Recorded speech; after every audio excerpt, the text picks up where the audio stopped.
Jour 1. Le plan d'invasion de la Russie est en marche depuis 3 mois.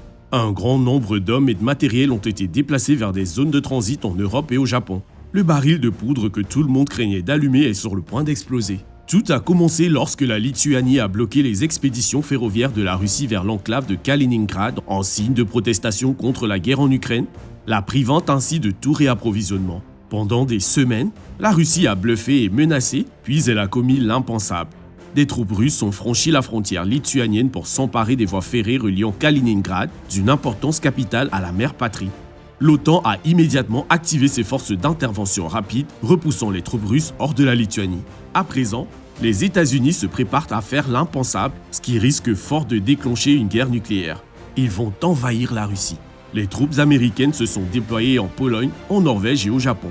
Le choix évident pourrait être l'un des pays baltes, mais les installations portuaires et les aérodromes sont trop proches de la Russie et sont sous la menace constante d'une attaque. À cet instant, l'attaque américaine sur la Russie commence. Elle commence par une série d'explosions le long du périmètre de défense aérienne occidentale que la Russie a établi sur son sol pour se défendre contre les attaques aériennes de l'OTAN. Il s'agit d'un système extrêmement robuste de sites SAM, de bases de chasseurs et d'installations radars. Le réseau de défense aérienne le plus dense du monde. Mais les États-Unis ont plusieurs outils à leur disposition. Le premier est le bombardier furtif B-2. Avec son absence de surface verticale, c'est le seul avion furtif au monde qui peut également vaincre les radars de poursuite à longue portée, auxquels même le meilleur chasseur furtif est vulnérable. Les seuls indices d'une attaque imminente sont des signaux anormaux intermittents sur les radars russes, mais lorsque les chasseurs sont arrivés pour enquêter, les B-2 étaient déjà loin. Les radars et les nœuds de communication sont les seuls à être ciblés par la flotte furtive B-2 américaine. Cela met hors d'état de nuire une grande partie de radars russes à longue portée et, quelques heures plus tard, des bombardiers B-52 armés de munitions d'attaque à distance tirent des volées de missiles pour détruire les aérodromes russes et les sites SAM fixes. Contrairement à la tentative de la Russie de mettre hors d'état de nuire le réseau de défense aérienne de l'Ukraine au bout de la guerre, il s'agit d'une attaque concentrée et bien coordonnée qui rappelle le choc et l'effroi de la première tempête du désert, lorsque les États-Unis et leurs alliés ont détruit en quelques heures le deuxième meilleur réseau de défense aérienne du monde et surtout celui construit par les Soviétiques. Les F-35 se déplacent pour finir le travail et détruire les bases aériennes le long de la frontière orientale de la Russie, ainsi que l'infrastructure ferroviaire. La mobilité de la Russie dépend énormément des chemins de fer, d'où ses problèmes en Ukraine. Paralyser les chemins de fer signifie que la Russie ne peut pas déplacer ses troupes et ses équipements tant que les rails ne sont pas réparés. Les F-35 sont loin d'être aussi furtifs que les B-2 et doivent s'approcher beaucoup plus près que les B-52 pour lancer leurs propres attaques, mais lorsque les intercepteurs russes s'élèvent pour les rencontrer, ils sont accueillis par une nuée de F-22 de l'US Air Force qui repousse les chasseurs russes du ciel au-delà de la portée visuelle. Les États-Unis perdent plusieurs F-35 et avions de 4e génération dans ces attaques, mais la capacité de la Russie à défendre sa frontière occidentale contre les attaques aériennes est compromise. Il reste encore beaucoup de radars mobiles et d'unités SAM à gérer, mais ceux-ci sont gravement menacés par les attaques constantes de la Wild Whistle, belette sauvage, par l'US Air Force. Autrefois redoutée comme un concurrent proche des États-Unis, la guerre en Ukraine a prouvé que l'armée de l'air russe n'est même pas capable de neutraliser un pays beaucoup plus faible comme l'Ukraine. Un entraînement médiocre, un manque de communication, des tactiques désuètes et un mauvais entretien sont autant de facteurs qui entraînent des pertes dévastatrices pour les forces aériennes russes. Alors même que les frappes aériennes américaines commencent, les forces terrestres américaines se lancent déjà dans la bataille. Des chars de combat Abrams et des hélicoptères d'attaque Apache s'abattent sur des lignes défensives russes à Kaliningrad. Avec un soutien aérien écrasant, les batailles sont brutales mais courtes. Les blindés russes ne font pas de poids face aux armes américaines modernes et les forces de chars sont tellement réduites par les combats en Ukraine que les chars russes modernes sont rares. Comme l'a prouvé l'opération Tempête du désert, les chars soviétiques de la guerre froide ne font pas le poids, même face au premier modèle M1 Abrams, et surtout pas lorsqu'ils sont associés à des avions de soutien aérien rapprochés comme l'Apache ou le A-10 Warthog. À la fin de la première journée de combat, les forces terrestres russes ont subi leur pire défaite depuis le premier jour de l'opération Barbarossa. Troisième jour, les forces aériennes ont pénétré profondément en Ukraine où elles sont en route pour renforcer les unités ukrainiennes dans l'est du pays. Sous l'effet d'une intense attaque aérienne, les forces russes sont battues en retraite sur l'ensemble du front oriental de la guerre. Les troupes ukrainiennes ont utilisé l'écrasante puissance aérienne américaine pour infliger des pertes dévastatrices aux Russes en retraite et les forces terrestres américaines doivent se précipiter pour les rattraper.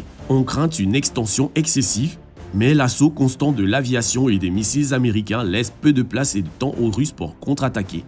La clé de l'efficacité meurtrière des États-Unis est l'information. L'armée américaine est la plus connectée au monde et, contrairement à la Russie, elle utilise des quantités énormes d'armes intelligentes. Elle suit les forces russes depuis le début de la guerre en Ukraine et partage ses informations avec l'Ukraine.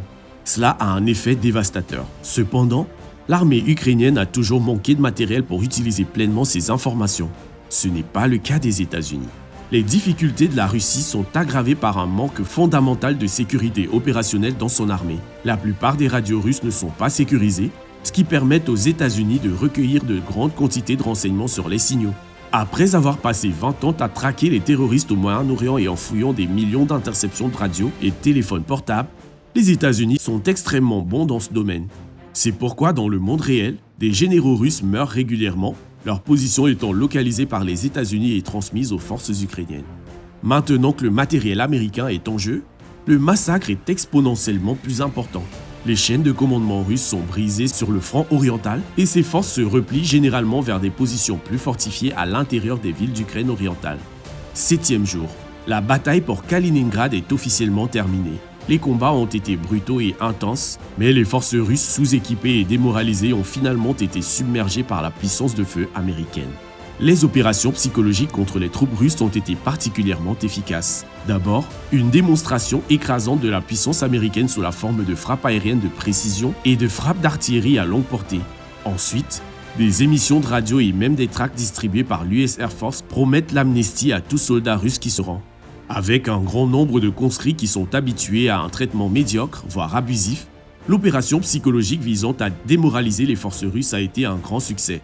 Cela n'aide pas que beaucoup de forces russes ici ont été récemment transférées des combats brutaux en Ukraine. Si l'armée russe a à peine pu gagner contre l'Ukraine, quel espoir a-t-elle contre la pleine puissance de l'armée américaine? Dans l'est de l'Ukraine, les forces terrestres américaines ont rejoint les combats aux côtés de leurs alliés ukrainiens. L'arrivée d'une grande puissance de feu américaine a revigoré les forces ukrainiennes de la ligne de front, qui sont impatientes de libérer les territoires capturés. Mais la Russie est une arme d'artillerie, ce qui signifie qu'elle dispose de beaucoup plus d'artillerie que toute autre armée dans le monde.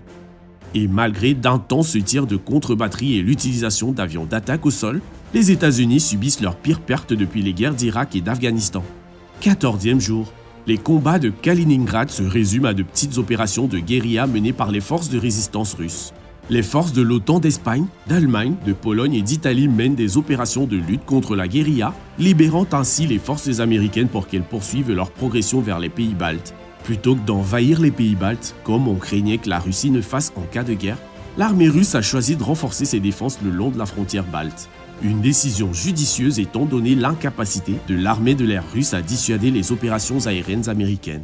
Sans couverture aérienne adéquate, toute offensive terrestre contre une armée disposant de la force aérienne la plus importante et la plus moderne du monde est vouée à l'échec.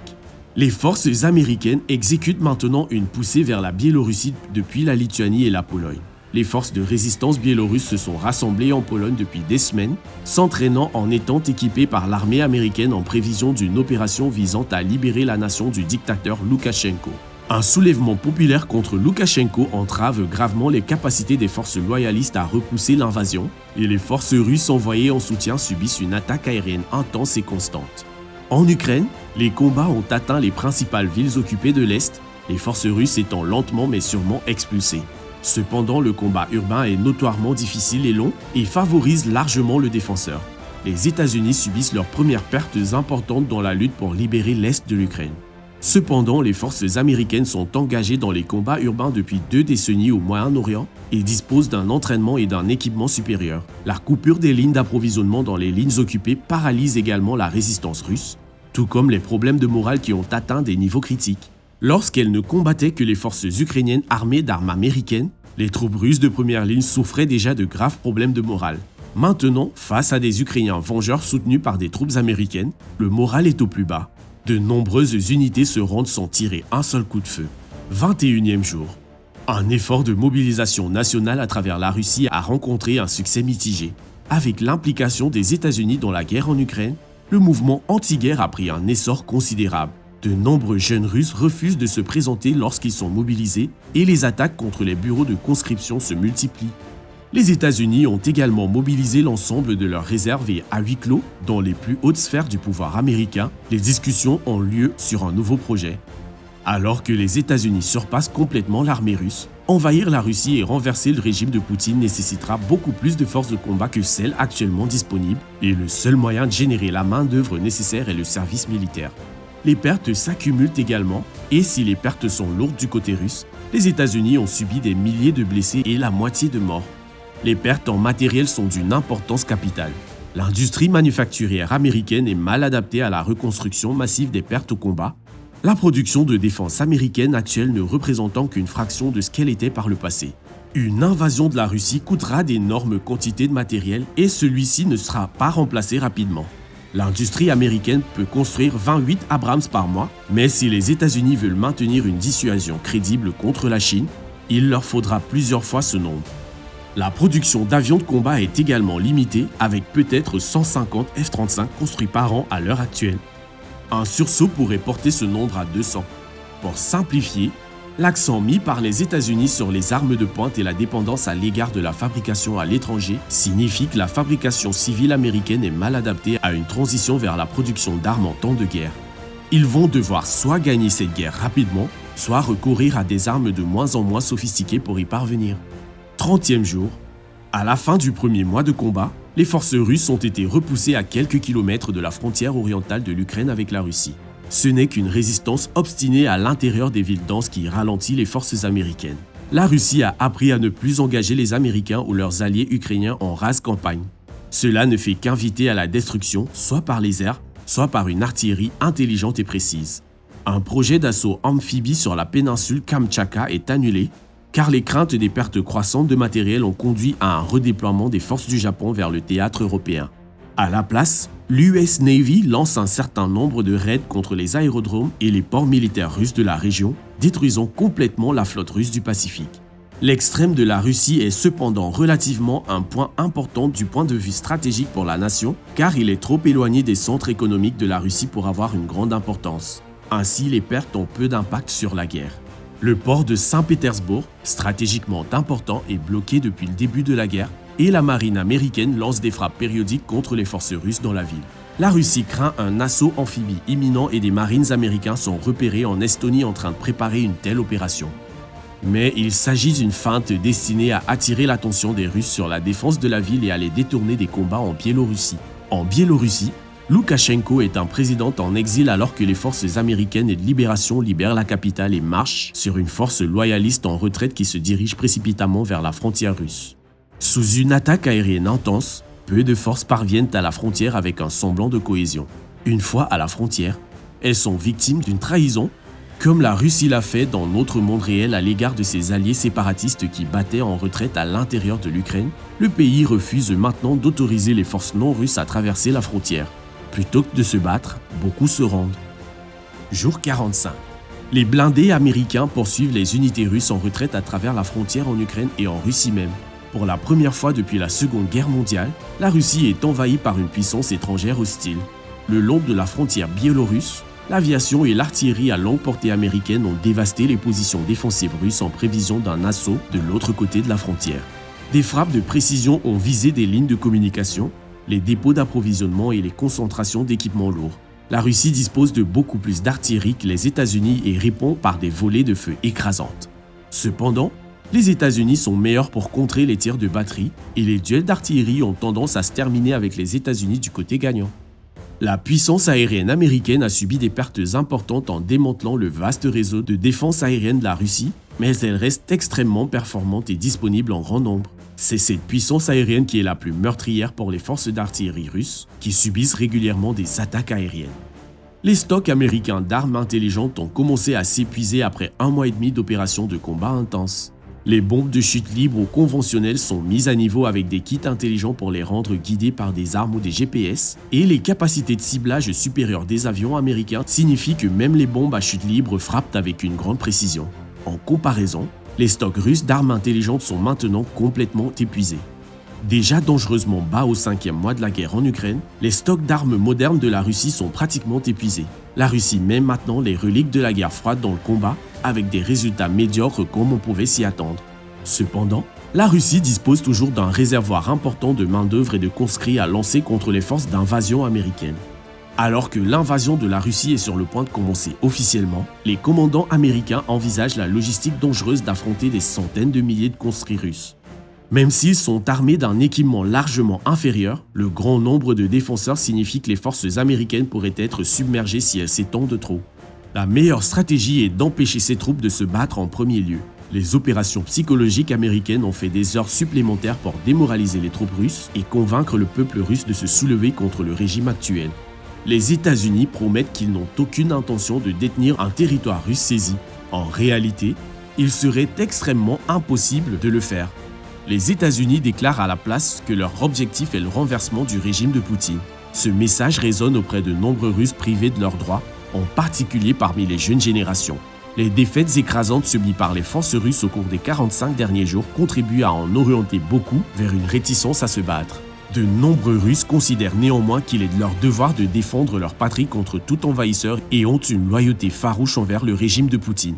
Une guerre civile se prépare à l'intérieur de la Russie et c'est peut-être le seul espoir des États-Unis d'une invasion réussie.